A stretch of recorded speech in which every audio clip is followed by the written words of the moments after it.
ఎందుకు వచ్చారు? అమ్మని చూడాలి. కుదరదు, నేను తనతో మాట్లాడాలి. వీలు కాదు. అన్నయ్య లోపలికి రా అన్నయ్య, బయట నుంచున్నావేంటి? ఇప్పుడు లోపలికి వెళ్ళొచ్చా? ఎలా ఉన్నామ్మా? బాగున్నానన్నయ్య. లోపలికెళ్ళు. శాలువా వేయంగానే సరికాదు, అది కరెక్ట్ గా వేసుకోవడం తెలియాలి. ఈ రంగు అయినా చివరిదాకా మార్చుకో. వెళ్ళు. ఏటండి పాము పుట్లో చేయటానికి కాటేలేదట. లోపలికి వెళ్దాం రా. ఎందుకు? ఏ పని మీద వచ్చారో తెలుస్తుంది కదా. You know some time your correct. ఏమిటన్నయ్య అందరు ఇల్లు చూస్తూ ఉంటే నువ్వు నేల చూస్తూ నుంచున్నావు. అన్నయ్య ఏమిటి కన్నీళ్ళు? ఏమైందన్నయ్య? నువ్వు నా బిడ్డను కాపాడాలి. ఏ తనకేమైంది చెప్పన్నయ్యా. అమ్మా, నీకు తెలుసు కదా నా పంచ ప్రాణాలు తానే. అవును, కానీ ఇప్పుడు ఆ ప్రాణాలు నీ చేతుల్లో ఉన్నాయి. పని మనిషి కన్నా హీనమైన మోహం, నీ మోహం ఓడిపోయాడు. ఒక పని మనిషి ముందు.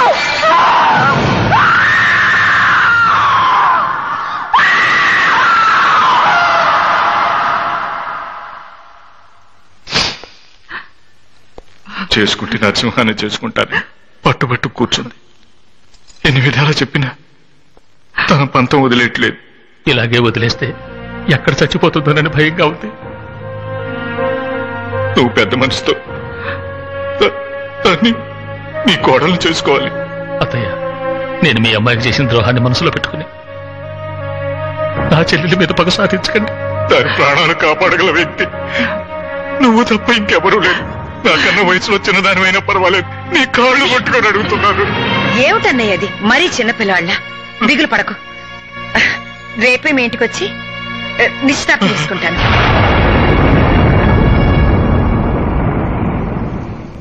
నరసింహ, నీకిష్టమే కదా?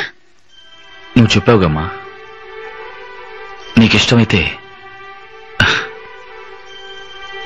నాకు ఇష్టమేనమ్మా. చాలా సంతోషం బాబు.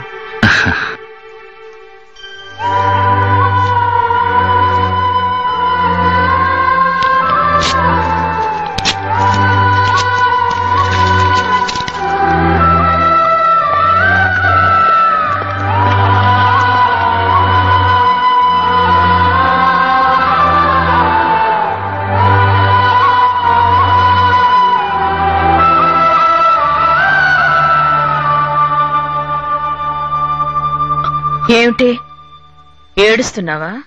నీ స్థితి ఏమిటి? పరిస్థితి ఏమిటి? నువ్వు వెన్నెల్లో గోరుముద్దలు తినుంటావు. నేను తలుచుకుంటే చంద్రమండలంలో తింటాను.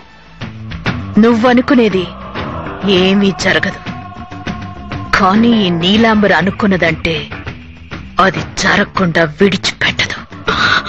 ఏడ్చి కాళ్ళు నశించేకు, ఏడవకుండా పెట్టు.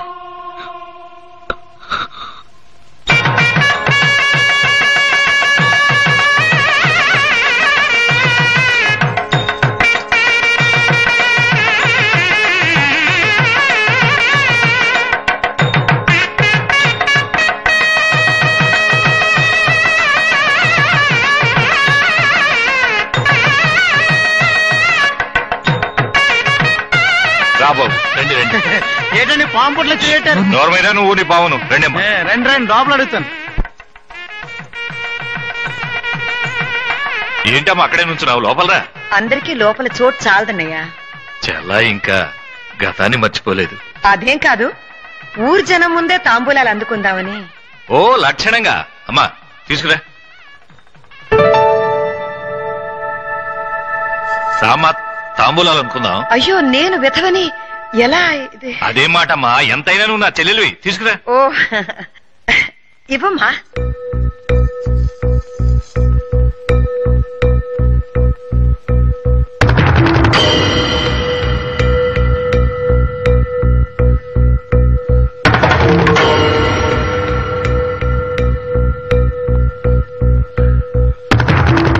నా కొడుకు నరసింహానికి మీ అమ్మాయి వసుంధరనిచ్చి పెళ్లి చేయాలని నేను నిర్ణయించుకున్నాను.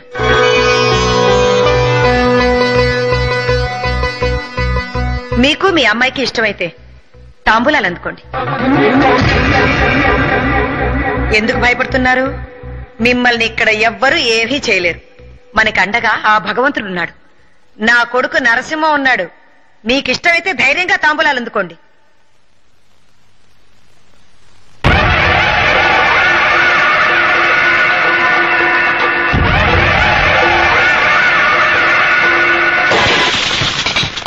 దెబ్బకి దెబ్బ. ఇప్పుడేమన్నావు? విధవనైనా పర్వాలేదు, ఎంతైనా నా తోడపుట్టిన చెల్లెలివి అన్నావే. ఆ రోజు నా కూతురు నేర్పించి నువ్వు మరో అమ్మాయిని నీ కోడలుగా చేసుకున్నావే, ఆ రోజు నేను విధవని. ఆ రోజు ఈ చెల్లెలు నీ కంటికి కనబడలేదా? కనబడదు. కారణం డబ్బు. ఆ డబ్బు ఈ రోజు నా దగ్గర చాలా ఉంది గనుక చిన్నదాన్నను కూడా చూడకుండా సిగ్గు లేకుండా నిన్న నా కాళ్ళ మీద వచ్చి పడ్డావు. చెయ్యి. సరే, చెల్లెల్ని నీ జ్ఞాపకం లేదు, నా భర్తేనా జ్ఞాపకం ఉన్నారా? ఈ ఊరి జనం ముందు నువ్వు ఆయనకిచ్చిన మాట జ్ఞాపకం ఉందా? ఆ మాటని కాపాడుకోవాలన్న జ్ఞానమైనా నీకుందా? మనిషివైతే కదా ఇవన్నీ జ్ఞాపకం ఉండటానికి.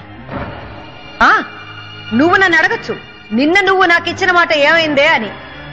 ప్రాణం పోయినా ఇచ్చిన మాట తప్పే కుటుంబం కాదు నా మెట్టినిల్లు. జీవితం అంతా ఇచ్చిన మాట కాపాడుకోవడానికి అంకితమైందే నా మెట్టినిల్లు.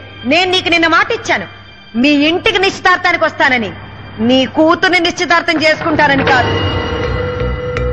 నువ్వు కావాలంటే వంశపారంపర్యంగా వచ్చే అలవాట్లని మార్చుకుని నీ కొడుకుకి వేరే పెళ్లి చేసి ఉండొచ్చు, కానీ నేను ఆ పని చేయలేను. ఎందుకంటే నా భర్త చెప్పిన మాటలు ఇంకా నా చెవుల్లో మారుమోగుతూనే ఉన్నాయి. చేసుకోబోయే వాళ్ళ ఇష్టాయిష్టాలతో ఆ భగవంతుడి సన్నిధానంలో నా కొడుకు పెళ్లి జరుగుతుంది. పెద్దల్ని గౌరవించకుండా ఆస్తిపాస్తులకు ఆశపడి ఇష్టపడిన దాన్ని కాదని మరో ఆడదాన్ని మెడలో తాళి కట్టాడు నీ కొడుకు.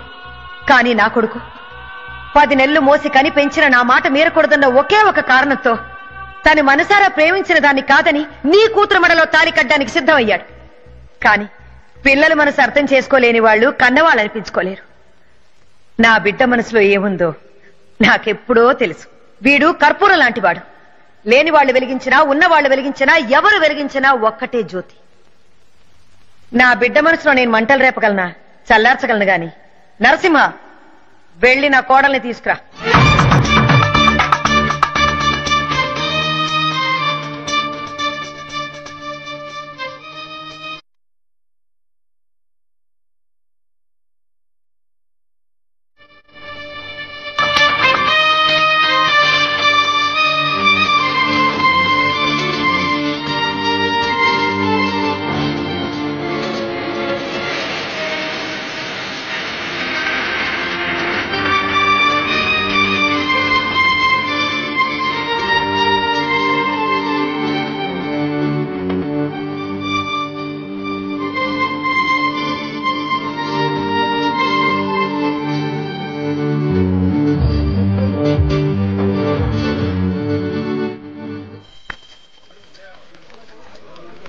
కావటానికి అర్థమైనా చెప్పుతో కొండటి మాట్లాడిందయ్యా.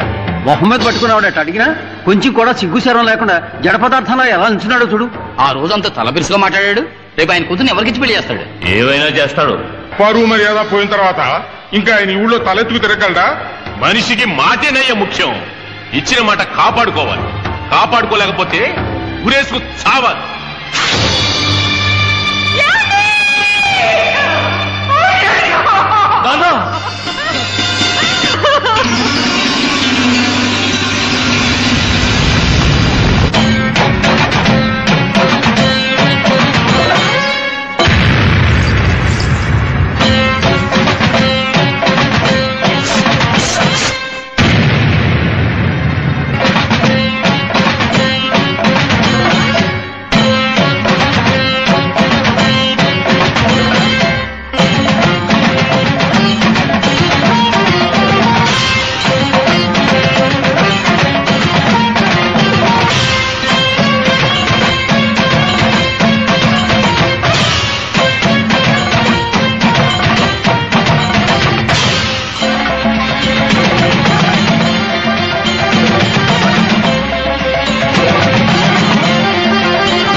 నీకేమన్నా పిచ్చి పట్టిందా?